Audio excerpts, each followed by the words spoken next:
Magandang hapon sa inyong lahat. Sa Lotto ng PCSOPH para sa 2D Lotto at 3D Lotto Draw ngayong araw ng Martes, May 14, 2024 2 p.m. at eto na po ang mga naging resulta ngayong araw sa 5 p.m. draw.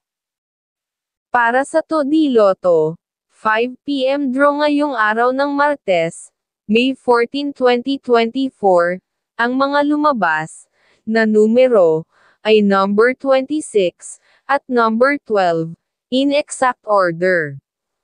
Para sa 3D Lotto, 5 p.m. draw ngayong araw ng Martes, May 14, 2024, ang mga lumabas na numero ay number 9, number 8, at number 8 in exact order. Maraming salamat po sa panunood at mamaya pong muli sa 9 p.m. draw, Ultra Lotto 658, Nationwide Super Lotto 649, National Lottery 642, at 6D Lotto, 3D Lotto, 2D Lotto.